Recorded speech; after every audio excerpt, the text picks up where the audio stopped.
Good morning dear student. आज हम लोग क्लास 9th का Newton first law of motion chapter से स्टडी करेंगे। तो बेसिकली हम लोगों ने जब जो लेसन सेकंड पढ़ा बेटा, मोशन इन वन डायमेंशन, उसमें हमने ये देखा कि मोशन है क्या चीज़, यानी कि मोशन के टर्म क्या क्या हैं। इट मीन्स स्पीड बताएगा मोशन है कि बॉडी मोशन में है, initial speed, final speed, distance, displacement. तो there are many physical quantity are said that body is in motion or rest, कि मोशन में है कि रेस्ट में है, इससे वहां पता चलता था। लेकिन इस चैप्टर में बेटा हम लोग ये पढ़ेंगे कि किसी ऑब्जेक्ट में मोशन आया तो कैसे आया, what is the causes of motion. इस चैप्टर में हम लोग ये पढ़ेंगे कि मोशन किसी बॉडी में कैसे आता है, what is the main causes of the motion of an body of an object. किसी ऑब्जेक्ट में या बॉडी में मोशन कैसे आता है। तो बेसिकली इस चैप्टर के नाम से ही पता चल जा रहा है कि Newton first law of motion, और जहां कहीं पर भी न्यूटन का नाम आता है सबके दिमाग में घूमने लगता है। सिंपल सी बात है कि एक्सटर्नल फोर्स और एक्सटर्नल एजेंट जो कुछ भी पुश और पुल करेगा उसी की वजह से मोशन समथिंग ऐसा कुछ आएगा। तो दिमाग में ये आ जाता है तुरंत न्यूटन का नाम आने से ही कि फोर्स होगा जरूर कहीं ना कहीं पर। तो force is the basic causes of the motion, या कह सकते हैं कि किसी बॉडी में जब भी मोशन आता है तो फोर्स जरूर वहां होता है। तो यहां पर हम एक्चुअल में देखेंगे कि फोर्स का अजम्पशन कहां से चला, फोर्स किस किस क्राइटेरिया से होते हुए या किस किस चीज को फेज किया, और लास्ट में न्यूटन ने कैसे फोर्स को बताया कि this is the basic and important cause of the motion.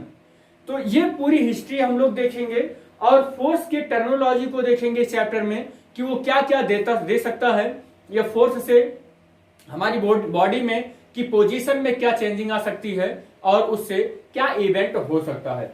तो बेसिकली हम लोग बहुत सारे ऐसे एग्जाम्पल हैं बेटा अपने डेली लाइफ में जिससे हम फैमिलियर हैं। जैसे हम अगर बात करें कि एक साइकिलिस्ट की बात करें कि साइकिल चलाता है तो some amount of force is applying on the pedal of the cycle, then the cycle is moving here and there और one place to another place. तो एक प्लेस से दूसरे प्लेस पर जाती है अगर साइकिल तो कैसे जाती है, cyclist is applying the some amount of force on the pedal of the cycle, cycle के पैडल पर कुछ अमाउंट ऑफ फोर्स अप्लाई करता है तो उसकी वजह से साइकिल के जो व्हील्स हैं वो मोशन में आ जाते हैं और डिस्टेंस ट्रैवल करने लगते हैं। इसी तरीके से द कार इंजन या डीजल इंजन या पेट्रोल इंजन क्या करता है कि some amount of force apply करता है अपने इंटरनल पार्ट पर, और वो इंटरनल पार्ट क्या होता है, मूविंग पोजीशन में आ जाता है। या आप ऐसे भी बोल सकते हैं कि इंजन पर जो कार का इंजन है या कुछ जो कुछ भी है उस पर कुछ अमाउंट ऑफ फोर्स लगता है तो उस फोर्स की वजह से ही वो मोशन में आ जाता है हेयर एंड देयर। और नेक्स्ट एग्जांपल जो हॉर्स कार्ट होता है, तो हॉर्स कार्ट क्यों मूव करता है, जो हॉर्स होता है वो अपने मसल्स के थ्रू बेटा कुछ फोर्स लगाता है, स्ट्रेचिंग फोर्स लगाता है कार्ट के ऊपर, then cart is moving in the direction of horse के डायरेक्शन में कार्ट चलने लगता है या हॉर्स कार्ट चलने लगता है। एंड ऐसे बहुत सारे एग्जांपल हैं। जैसे नाव में आप बैठे हैं और नाव का ओर जो है, ओर मीन्स बेटा चप्पू जो होता है जो हाथ से बैकवर्ड डायरेक्शन में जो वाटर होता है उसको रिप्लेस करते हैं, और वाटर क्या होता है उसके रिएक्शन में एक फोर्स लगाता है फॉरवर्ड डायरेक्शन में, और नाव जो है फॉरवर्ड डायरेक्शन में जाता है और ओर से आप वाटर को बैकवर्ड डायरेक्शन में आप पुश करते रहते हैं। तो there are many examples in the whole universe with related to the force. हमें सिर्फ देर है उस चीज को ऑब्जर्वेशन करने की। तो अगर हम सही से इसका ऑब्जर्वेशन कर रहे हैं कि फोर्स बेसिकली है क्या, तो हमें सिंपल सी बात है कि इसका कुछ ना कुछ आंसर निकल कर आ जाएगा। बट बेटा फोर्स के बारे में गैलीलियो का जो थॉट था वो थोड़ा सा इन लोगों से डिफरेंट था। जैसे जो पहले का अजम्पशन क्या था पहले गैलीलियो से पहले अजम्पशन ये था कि फोर्स किसी बॉडी के मोशन को स्टार्ट करने के लिए ही नहीं रिक्वायर्ड होती है, बट उसके मोशन को मेंटेन करने के लिए भी फोर्स की रिक्वायरमेंट होती है। ये जो अजम्पशन था बिफोर द गैलीलियो था। गैलीलियो के पहले जो साइंटिस्ट लोग, या कह सकते हैं इनडायरेक्टली कि सबसे पहले जो इसके मैकेनिज्म को समझा था, मोशन के मैकेनिज्म को या क्लासिकल मैकेनिक्स की थ्योरी को जो सबसे पहले ऑब्जर्व किया था, वो अरस्तु थे, एरिस्टोटले साहब थे। तो एरिस्टोटले साहब ने ये कहा था शुरुआत में कि force is not necessary to start the motion, but also it keep the maintain the velocity of the body. तो बॉडी की वेलोसिटी को मेंटेन करने के लिए भी इसकी रिक्वायरमेंट थी। तो ये अजम्पशन चला आ रहा था, but in the time of the Galileo के समय में क्या हुआ कि गैलीलियो इससे सेटिस्फाई नहीं थे, इस थ्योरी से, कि फोर्स किसी बॉडी के मोशन को स्टार्ट ही नहीं करती, बल्कि उसके मोशन, यूनिफॉर्म मोशन को बनाए रखने के लिए उसे कंटिन्यूअस फोर्स की रिक्वायरमेंट होती है। इस अजम्पशन से गैलीलियो पूरा का पूरा अनसेटिस्फाई थे, और उन्होंने क्या किया कि एक बॉडी को ली और उन्होंने रफ हॉरिजॉन्टल सरफेस पर सेम अमाउंट ऑफ फोर्स से उसको प्लेस्ड किया। वो क्या हुआ कि थोड़ी दूर चलने के बाद ही गेटिंग द रेस्ट पोजीशन, फिर क्या किया, उसी बॉल को उन्होंने थोड़ा सा, कह सकते हैं कि थोड़ा सा और कम रफ सरफेस पर उन्होंने उसी फोर्स से उसको प्लेस्ड किया। फिर उन्होंने देखा वही बॉल उतने ही फोर्स पर थोड़ा ज्यादा डिस्टेंस कवर कर ली। धीरे धीरे करके क्या हुआ कि उन्होंने बहुत ही, कह सकते हैं, स्मूथ सरफेस पर उसी न्यूटन फोर्स से उसी बॉल को पुश किया। तो उन्होंने क्या देखा कि जो वो बॉल थी उसको किक करने के बाद उसी अमाउंट ऑफ फोर्स से वो ज्यादा डिस्टेंस ट्रेवल कर ले रही है। तो एट लास्ट में गैलीलियो एक कंक्लूजन पर ये पहुंचे, उन्होंने ये कहा कि भाई जो इन लोगों का अभी तक अजम्पशन था कि फोर्स की रिक्वायरमेंट केवल मोशन को स्टार्ट करने में ही नहीं बल्कि उस मोशन को कंटिन्यू मेंटेन रखने में भी होता है, इस अजम्पशन को फुल्ली उन्होंने डिस्कार्ड कर दिया। और उन्होंने कहा कि ऐसा नहीं है, अगर कोई बॉडी रेस्ट में है तो वह रेस्ट में ही रहेगी, और अगर वो मोशन में है तो मोशन में ही रहेगी, जब तक कि उस पर कोई एक्सटर्नल फोर्स ना लगाया जाए।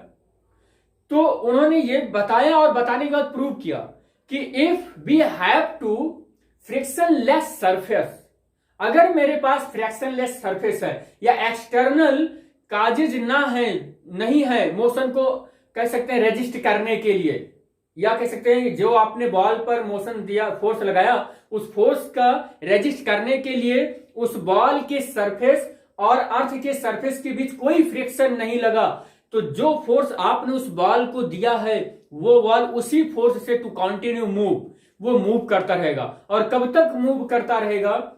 जब तक कि बेटा उस पर कोई एक्सटर्नल फोर्स आप नहीं अप्लाई करके उसका डायरेक्शन या उसका मोशन चेंज नहीं करते हैं।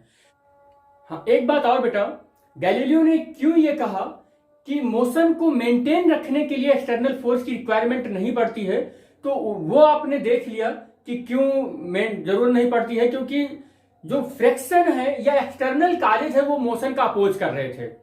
बट जो एंशिएंट साइंटिस्ट ये मानते थे, ये जम्पशन लेकर चलते थे कि मोशन को स्टार्ट करने के लिए भी फोर्स की रिक्वायरमेंट है और उस फोर्स को कंटिन्यू मेंटेन रखने के लिए भी हमें फोर्स की रिक्वायरमेंट है। उन्होंने जो डेली लाइफ में इन प्रैक्टिकली देखा था, जैसे कि एक साइकिलिस्ट अपने पैडल को कंटिन्यू फोर्स से पुश करता रहता है, जो जब तक पुश करता है तब तक साइकिल चलती है। He stop the pedalling on the cycle पर उसने पैडलिंग स्टॉप कर दिया। Then after some time taken cycle at the rest, तो रेस्ट पर होगा वो, तो साइकिल जैसे ही रुक गया। तो ऐसे दूसरा एक एग्जांपल हम ले लेते हैं कि एक फुटबॉल प्लेयर है और वो फुटबॉल प्लेयर गेंद को पुश करता है, कुछ टाइम के बाद फिर बॉल रुक जाती है।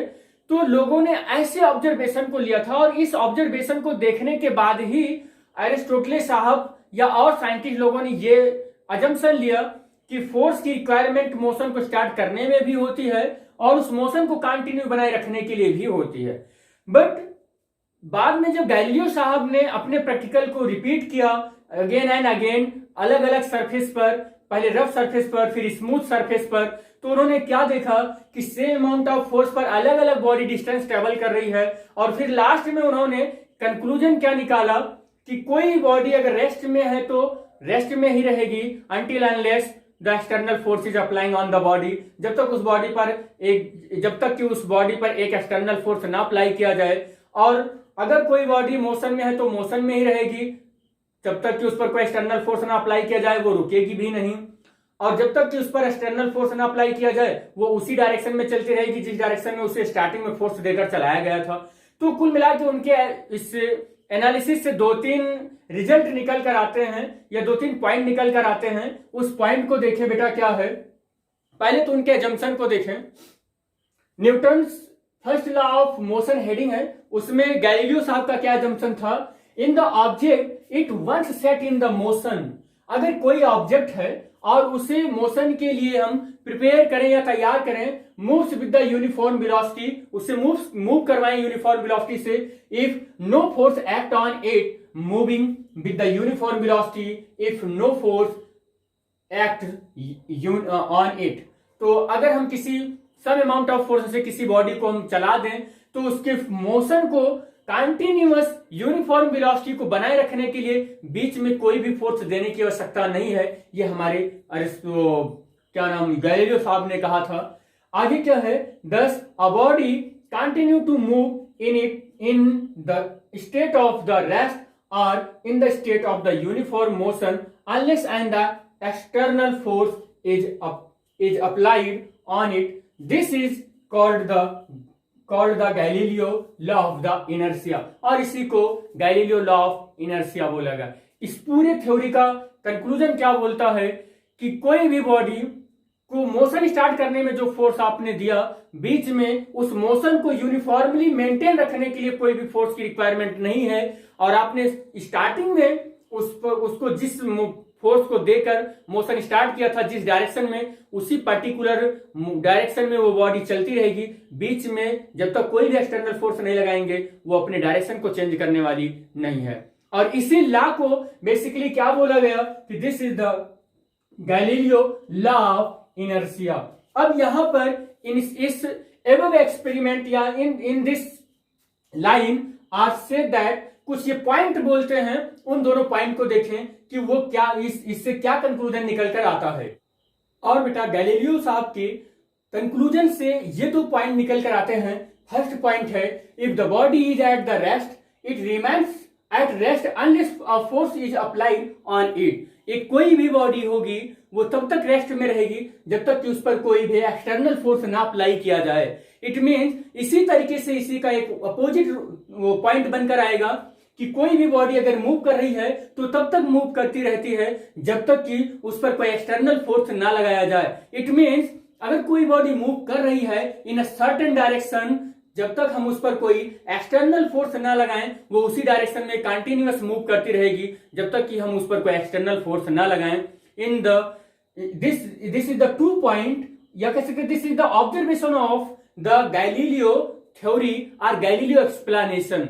गैलीलियो एक्सप्लेनेशन से ये 2 पॉइंट कंक्लूजन निकल कर आता है।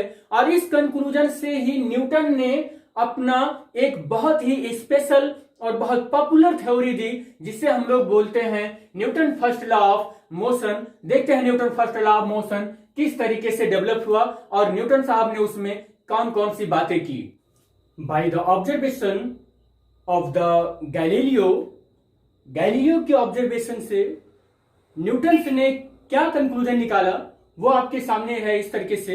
इट मीन्स आप यहां पर समझ जाएंगे कि न्यूटन ने गैलीलियो के रूल को यूज किया या उनके लॉ को यूज किया, इनर्शिया वाले लॉ को यूज किया और अपना उन्होंने Newton first law of motion की थीसिस या थ्योरी को तैयार किया। ये क्या है, if a body is in a state of rest it will remain in the state of rest and it is in the state of motion. कोई भी बॉडी जब रेस्ट में है, ये 2 बार हो गया बेटा basically, state of rest and it is in the state of motion. कोई भी बॉडी रेस्ट में है तो रेस्ट में ही रहेगा, अगर कोई बॉडी मोशन में है तो मोशन में ही रहेगा और उसी डायरेक्शन में, जिस डायरेक्शन में पहले जा रहा है उसी में ही जाएगा जब तक कि उस पर कोई एक्सटर्नल फोर्स ना अप्लाई किया जाए। तो इस तरीके से ये न्यूटन का फर्स्ट लॉ बनकर सामने आया। अब न्यूटन के इस फर्स्ट लॉ में बहुत ही बेटा कह सकते हैं कि बारीकी से देखा जाए तो 2 पॉइंट निकल कर आते हैं। न्यूटन ने इतनी बड़ी बात कही है, उन्होंने सबसे पहली बात तो ये की कि गैलीलियो ने अपने लॉ में जो इनर्शिया वर्ड यूज किया था, उन्होंने यहां पर इनर्शिया को आइडेंटिफाई कर दिया। It means in this law, from this law 2 things is developed. First is the definition of inertia and second is the definition of force. It means Newton's first law is said that 2 points, one basic point is definition of inertia and second point is definition of force. What is the definition of inertia and what is the definition of force we can study in this lecture and this session. इसी session और इसी lecture में हम लोग study करेंगे और देखते हैं कि इनर्शिया की क्या डेफिनेशन होती है। बेटा न्यूटन के क्लासिकल फिजिक्स से जो कंक्लूजन निकल कर आया उसमें फर्स्ट पॉइंट था डेफिनेशन ऑफ द इनर्शिया, और न्यूटन का क्लासिकल फिजिक्स का जो फर्स्ट पॉइंट का स्टेटमेंट है वो an object can not change it's state by itself. कोई भी ऑब्जेक्ट अपने आप का डायरेक्शन कभी स्वयं चेंज नहीं कर सकता है जब तक कि उस पर कोई एक्सटर्नल फोर्स ना अप्लाई किया जाए। It means this statement indirectly say that if object is in the state of rest, it will remain in the state of rest, and if it is the moving is the some direction, it will continue to move with the same speed in the same direction unless an external force is applied on it. तो ये conclusion निकल कर आता है कि कोई भी object, inertia वही एक ऐसी प्रॉपर्टी है कि कोई भी ऑब्जेक्ट अगर सेम डायरेक्शन में जा रहा है तो अगर उस पर कोई एक्सटर्नल फोर्स नहीं लग रहा है बेटा तो उसी डायरेक्शन में कंटिन्यू मूव करता रहेगा। तो ऐसी प्रॉपर्टी को ही हम ऐसे इनर्शिया बोलते हैं। इनर्शिया बेसिकली ऐसे इस तरीके से डेफिनेशन के या एक्सप्लेनेशन से जो निकल कर आ रही है उसकी डेफिनेशन वो क्या है, the property of an object, किसी ऑब्जेक्ट की एक ऐसी प्रॉपर्टी है इनर्शिया बाय वर्च्यू, जो बाय नेचर होता है, बाय वर्च्यू होता है of which it tends to retain its state of the rest और of motion is called the inertia. किसी ऑब्जेक्ट की इनर्शिया एक ऐसी प्रॉपर्टी है जो बाय वर्च्यू होता है, और ये जो प्रॉपर्टी है जितना ज्यादा किसी बॉडी का मास होगा उतना ही ज्यादा होता है। इट मीन्स इनर्शिया उस बॉडी के मास के ऊपर डिपेंड करता है। और यहां पर बेसिकली एक नोट पॉइंट आपको दिख रहा है, it is the inherent property of each object, और इनर्शिया हर एक ऑब्जेक्ट में होता है जिसके पास मास होती है। और बेसिकली हम देखें अगर तो जिसका मास सबसे ज्यादा उसकी इनर्शिया सबसे ज्यादा होती है। एक्चुअल में इनर्शिया की मीनिंग देखें क्या है। इनर्शिया का मतलब होता है मूर्ख, जड़। मतलब ये हुआ कि जो इनर्शिया है किसी बॉडी का जिस सिचुएशन में है उस सिचुएशन में ही रहने की टेंडेंसी को बोला जाता है। इट मीन्स कोई बॉडी अगर रेस्ट में है तो रेस्ट में ही रहना चाह रहा है, ये उस बॉडी की टेंडेंसी है। समझ में आ रही ना बात बेटा। तो जब किसी बॉडी की उसी एक्चुअल पोजीशन जो उसकी प्रेजेंट पोजीशन है उस पोजीशन में चेंजिंग किया जाता है तो उस चेंज का जो अपोज करता है प्रॉपर्टी के किसी बॉडी के इसी प्रॉपर्टी को हम इनर्शिया बोलते हैं। वंस अगेन, कोई बॉडी जिस पोजीशन में है उसी पोजीशन में वो रहना चाहती है। उस पोजीशन को अगर हम चेंज करते हैं the some amount of external force, तो with the some amount of external force से उस बॉडी की पोजीशन को चेंज करना चाहेंगे तो बॉडी उस फोर्स का अपोज करेगी और अपने सिचुएशन में चेंजिंग का डिमांड नहीं करेगी। इट मींस उस चेंजिंग का रेजिस्ट करेगी। तो ये रेजिस्ट करने की टेंडेंसी बॉडी के अंदर, इसी प्रॉपर्टी को हम इनर्शिया बोलते हैं। तो बेसिकली इनर्शिया समझ में आया होगा कि इनर्शिया है क्या चीज। तो इनर्शिया किसी भी बॉडी की एक ऐसी प्रॉपर्टी है जो उसमें फोर्स चेंजिंग लाना चाह रही है, उस चेंजिंग का अपोज करती है, रेजिस्ट करती है। ऐसी tendency of the property of the body is known as the inertia. इसी को हम इनर्शिया बोलते हैं बेटा। नेक्स्ट इसका जो पॉइंट है यानी कि न्यूटन्स लॉ से जो सेकंड पॉइंट कंक्लूजन में निकल कर आया है वो है डेफिनेशन ऑफ फोर्स। हम देखते हैं आगे डेफिनेशन ऑफ फोर्स क्या बोलता है। न्यूटन्स लॉ से सेकंड जो पॉइंट कंक्लूजन में आता है which is the definition of the force. Force क्या है बेटा? Force is that the external cause which can move to stationary object or which can change the state of the motion of a moving object। Force एक ऐसा external काज है बेटा जो motion को start भी करता है और मोशन कर रही बॉडी को रेस्ट में भी लाता है या मोशन कर रही बॉडी का डायरेक्शन भी चेंज करता है। It means the main causes of the motion is a force. It means force is the very important point for the motion या or other words for the moving body. Move कर रही body के लिए force बहुत ही important things है और जिसका definition यहां पर है force is that the external cause which tends to change the state of rest और the state of the motion of an object. किसी बॉडी का मोशन को स्टार्ट करने के लिए भी फोर्स की रिक्वायरमेंट होती है और किसी बॉडी के डायरेक्शन को चेंज करने के लिए भी फोर्स की रिक्वायरमेंट होती है। किसी बॉडी को रोकने के लिए भी हमें फोर्स की रिक्वायरमेंट होती है। It means force is the basic causes of motion. Force के बारे में बेटा दो तीन चीजें बहुत ही इंपॉर्टेंट हैं जो हमें यहां समझ लेना होगा। फोर्स एक वेक्टर फिजिकल क्वांटिटी है। What is the vector physical quantity which have both magnitude and direction. तो magnitude as well as direction दोनों की रिक्वायरमेंट जिस किसी भी फिजिकल क्वांटिटी के साथ होता है उसे हम वेक्टर फिजिकल क्वांटिटी बोलते हैं। तो फोर्स भी उनमें से एक है। इसे जब कभी भी आप बताएं कि किसी ऑब्जेक्ट पर आप 10 न्यूटन फोर्स लगाए हैं तो ऐसे आप ना बताएं। किसी ऑब्जेक्ट पर आपको जब भी बताना हो कि जैसे 10 न्यूटन फोर्स, 5 न्यूटन फोर्स या n न्यूटन फोर्स या सम अमाउंट ऑफ फोर्स किसी बॉडी पर आप लगाए हैं तो उसके साथ ये भी बताना चाहिए इन व्हिच डायरेक्शन, यानी कि कौन से डायरेक्शन में, किस डायरेक्शन में। तो फोर्स के साथ डायरेक्शन भी आप लोग या किसी को भी मेंशन करना चाहिए। इसीलिए यहां पर हमने साफ साफ लिखा है force is a vector physical quantity because इसके पास डायरेक्शन और मैग्नीट्यूड दोनों होते हैं। Second point is related to the force the sum of the two equal opposite forces. इसको एक एग्जांपल से बताएंगे बेटा। आप रस्सी कसी तो जानते होंगे। जैसे सपोज कर लेते हैं कि 5 लोग इधर हैं और 5 लोग उधर हैं। बीच में एक रस्सी है, एक एंड पर 5 लोग इधर और 5 लोग उधर। और सपोज कर लेते हैं कि ये 5 लोग भी same amount of force exert कर रहे हैं ऑन द रोप और वो 5 लोग भी रोप पर 5 या जो कुछ भी सम अमाउंट ऑफ फोर्स जो भी लगा रहे हैं दोनों साइड का इक्वल है। तो आप देखेंगे कि इधर वाला ग्रुप और इधर वाला ग्रुप दोनों ग्रुप सेम पॉइंट पर रहेंगे। कोई भी डिस्प्लेसमेंट एक दूसरे के रिलेशन में नहीं होगा। तो ऐसे पॉइंट पर हम देख रहे हैं कि इधर भी कई लोगों का फोर्स लगा हुआ है, उधर भी कई लोगों का फोर्स लगा हुआ है। तो ऐसी जगह पर रिजल्टेंट फोर्स जो होगा वो 0 होगा। तो यही लिखा हुआ है the sum of the two equal and opposite forces. Two equal forces, ये फोर्स लगा हुआ है इधर की ओर, वो फोर्स लगा रखे हैं इधर की ओर। It means the amount of force at the first point in this direction and the amount of force at the second point in the opposite to the first point. और देखेंगे कि दोनों फोर्स एक दूसरे के अपोजिट बट इक्वल हैं। Then in this condition the sum of the resultant force is 0।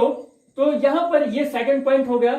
Third point क्या है कि अ body act upon by the several forces. एक कोई बॉडी है उस पर बहुत ज्यादा फोर्स लगे हुए हैं, हर एक डायरेक्शन से फोर्स लगे हुए हैं। तो आप क्या पाएंगे कि अगर एक बॉडी पर सेवरल टाइप ऑफ फोर्सेस लगे हुए हैं then also the resultant force is 0। तो ऐसे पॉइंट पर, ऐसे ऑब्जेक्ट पर भी जो रिजल्टेंट फोर्स होगा वो 0 होगा। It means a body act upon the several forces can also have the resultant net force on it equal to 0। तो ये रहा आपका पूरा फोर्स का। या आप ऐसे समझें कि फोर्स की डेफिनेशन तो आप समझ गए कि फोर्स एक एक्सटर्नल काजेज है। किसी बॉडी में ये मोशन को स्टार्ट भी करता है, उस बॉडी की डायरेक्शन को भी चेंज करता है और कोई बॉडी मोशन में है तो उसे रेस्ट में भी लाता है, रेस्ट से मोशन, मोशन से रेस्ट और डायरेक्शन भी चेंज करता है। It means force is the, वो बार बार हम इस लाइन को बोल रहे हैं, basic causes of the motion. आप ऐसे फोर्स को कैसे देखेंगे कि फोर्स क्या चीज है। जैसे किसी ट्रक को आपको धक्का देने हैं, किसी ट्रक को धक्का देना है तो आप क्या करोगे कि ऐसे दूर से ही बोल दोगे कि बस हमने धक्का दे दिया, नहीं, आप उसको जाके टच करोगे। आप किसी बॉडी पर जब फोर्स लगाते हैं तो उसको जाके टच करते हैं। इट मीन्स किसी आप बॉडी को आप मोशन में ला रहे हो या रेस्ट में ला रहे हो तो फोर्स का ये आप समझ लीजिए कि वहां पर फिजिकल टच होना बहुत जरूरी है। सपोज कर लेते हैं कि आप एक बॉल को आप फेंक देते हो, जब आपने कुछ फोर्स लगाकर बॉल को फेंक दिया तो आप बोलते हो कि धीरे धीरे रुक गया, तो यहां पर फिजिकल टच कहां आया। यहां पर बेटे स्फीयर के और ग्राउंड के सरफेस के बीच में एक फ्रिक्शन फोर्स आया जो बिना कांटेक्ट के आ नहीं सकता है। इट मीन्स एक फ्रिक्शन फोर्स जो दोनों सरफेस के बीच में लग रहे हैं, ये एक कांटेक्ट फोर्स है। मास एंड इनर्शिया, तो मास क्या होता है और इनर्शिया क्या होता है, न्यूटन के लॉ से ये दो चीजें हमें मिली हैं, मास और इनर्शिया। तो inertia is a inherent property of each body by virtue of which it has the tendency to resist the external force which is the change in its state of the rest or the state of motion।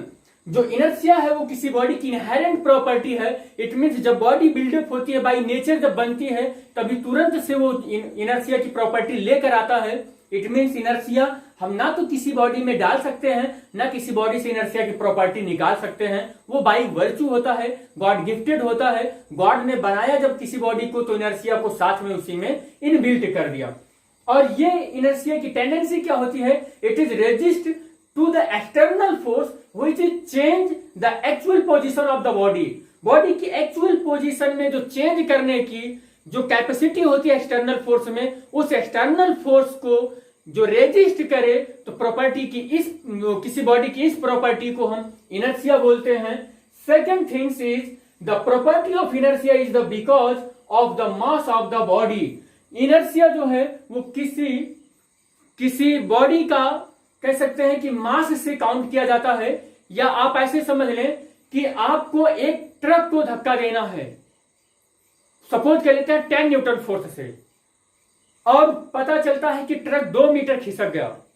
अब आप उसी 10 Newton या जितना भी Newton of force लगा रहे हैं truck पर, उतना ही आप एक कार पर लगाते हैं, तो वो कार क्या होगा, 5 या 6 मीटर पुश हो जाएगा इन फॉरवर्ड डायरेक्शन या इन द डायरेक्शन ऑफ फोर्स। उतना ही सेम अमाउंट ऑफ फोर्स एक टेनिस बॉल पर आप दे दीजिए तो क्या होगा कि वो और ज्यादा तेजी से या और ज्यादा दूर डिस्प्लेस्ड हो जाएगा। इट मीन्स यहां पर इनर्शिया ये बता रहा है बेसिकली कि बॉडी जितनी ग्रेटर होगी इनर्शिया उतना ज्यादा होगा, बॉडी जितनी लाइटर होगी इनर्शिया उतना कम होगा। और अदर वर्ड्स इनर्शिया को बॉडी के वेट से मेजर किया जाता है, इट मीन्स मास से मेजर किया जाता है। अगर बॉडी लाइटर है तो इनर्शिया लाइटर होगी, अगर बॉडी बहुत ज्यादा वेट की है तो उसकी इनर्शिया बहुत ज्यादा होगी। यहां पर थर्ड पॉइंट है, the greater the mass the greater is the inertia of the body. किसी बॉडी का मास जितना ग्रेटर होगा इनर्शिया भी उतना ही ग्रेटर होगा। It means the last point of the mass and inertia में है, mass is the measure of inertia. जो मास है वो इनर्शिया के थ्रू ही मेजर किया जाता है, या कह सकते हैं इनर्शिया मास के थ्रू मेजर किया जाता है। Some basic relation between the mass and inertia. Inertia basically 3 types के होते हैं। काइंड ऑफ इनर्शिया में बेटा inertia there are 3 types. First is the inertia of rest and second is inertia of motion and third is inertia of direction. तो direction का inertia, motion का inertia and rest का inertia एक एक करके हम देखते हैं। What is the inertia of rest? जब कोई बॉडी रेस्ट में है तो रेस्ट में ही रहेगी जब तक उस पर कोई एक्सटर्नल फोर्स ना अप्लाई करें, तो ऐसी पोजीशन को हम बोलते हैं inertia of rest. It means example of the inertia of rest is when a train suddenly start from moving forward in the passenger standing on the compartment tends to the fall backward।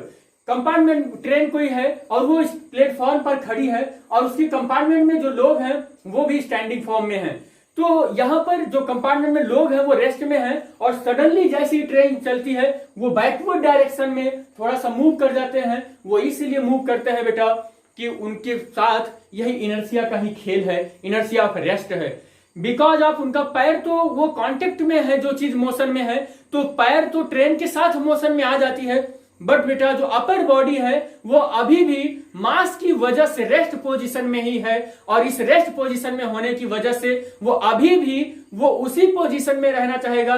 It means वो resist करेगा उसके forward direction के motion को और वो उस direction में पीछे की ओर थोड़ा सा वो पीछे की ओर झुक जाएगा। इसी को बोला जाता है inertia of rest. Second example of this, when the hanging carpet is the beaten with a stick, the dust particle start falling out of it। अगर हम किसी कारपेट पर जो धूल मिट्टी लगे हुए हैं उसको हैंग करें और उसको एक स्टिक से बीटन करें, एक स्टिक से मारें, तो मारने के बाद डस्ट पार्टिकल उसमें से बाहर निकल आते हैं। वो ऐसा इसलिए होता है बेटा, जो कारपेट होता है उस पर जैसे ही आपकी स्टिक पड़ती है वो स्टिक पड़ने की वजह से उसके मॉलिक्यूल्स, कारपेट के मॉलिक्यूल्स तो मोशन में आ जाते हैं, बट उससे जो लगे हुए ये डस्ट पार्टिकल्स होते हैं ये इतनी जल्दी उस मोशन में आ नहीं पाते हैं क्योंकि वो उस पर चिपके हुए होते हैं, उसी का पार्ट तो होते नहीं हैं, तो उतनी जल्दी वो समझ नहीं पाते हैं कि हमारा जो कारपेट है वो मोशन में आ गया है, तो वो अपने आप को उससे अलग कर लेते हैं। तो यह भी इनर्शिया ऑफ रेस्ट का एक एग्जाम्पल है। Third example is on the shaking और the jerk of the branch of the tree. आप ट्री के किसी ब्रांच को सेकिंग कीजिए या जर्क देते हैं तो fruits are falling down, fruits उससे नीचे गिर जाते हैं। What are the reason? इसका क्या रीजन है? इनर्शिया ऑफ द रेस्ट है इसका भी रीजन।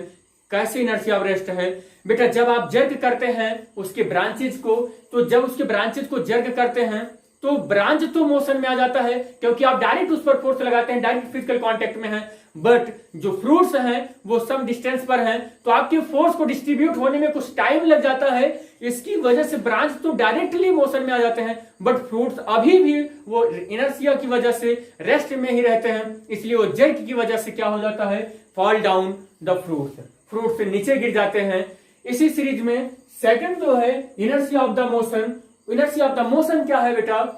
कि जब कोई बॉडी मोशन में है और सडनली ब्रेक लगा दिया गया, यानी कि मोशन में है तो वो मोशन में ही रहना चाहेगा, अपनी पोजीशन को चेंज नहीं करना चाहेगा, तो ऐसे इनर्शिया को इनर्शिया ऑफ मोशन बोलते हैं। जैसे एग्जांपल के तौर पर समझते हैं कि एक बस में आप बैठे हैं और सडनली बस वाला ब्रेक लगा दिया, ड्राइवर ने ब्रेक लगा दिया, अब आपकी पूरी की पूरी बॉडी आगे की ओर, बैकवर्ड की ओर बेंड झुक जाएगी। तो इसका रीजन क्या है कि आपकी बॉडी मोशन में बस के साथ थी तो वो इनर्शिया की वजह से उसी टेंडेंसी को बनाए रखना चाहती थी, बट जैसे ही बस पर ब्रेक अप्लाई हुआ, इंजन पर ब्रेक अप्लाई हुआ, बस रुक गई। आप उसी टेंडेंसी को मेंटेन करना चाहे लेकिन वो मेंटेन ना होने की वजह से आप आगे की ओर थोड़ा सा झुक गए, तो ये आपकी ये जो टेंडेंसी है ये इनर्शिया ऑफ मोशन है। नेक्स्ट है जो इनर्शिया ऑफ द डायरेक्शन। जैसे आप बस में बैठे हुए हैं और बस जब आपकी राइट हैंड साइड में टर्न होगी या लेफ्ट हैंड साइड में टर्न होगी तो उसके अपोजिट साइड में आप वो टेंड होंगे। ऐसा आप बोल सकते हैं कि आपकी एक बस जा रही है और सडनली इसने क्या किया कि इस डायरेक्शन में मूव कर लिया। अभी भी आप इनर्शिया की वजह से इसी डायरेक्शन में जाना चाहेंगे, तो आप इसी डायरेक्शन में जाना चाहेंगे, आपकी बॉडी इस डायरेक्शन में जाएगी, बट बस ने इस डायरेक्शन में मूव कर लिया है, तो इस पोजीशन को बोलते हैं inertia of the direction. This is the overall explanation of the Newton first law of the motion. Video को पॉज करके बेटा नोट कर लीजिए और हम लोग इसी चैप्टर के नेक्स्ट वीडियो में और डीप में बात करेंगे फोर्स के बारे में और उसके काजेस के बारे में। थैंक यू बेटा।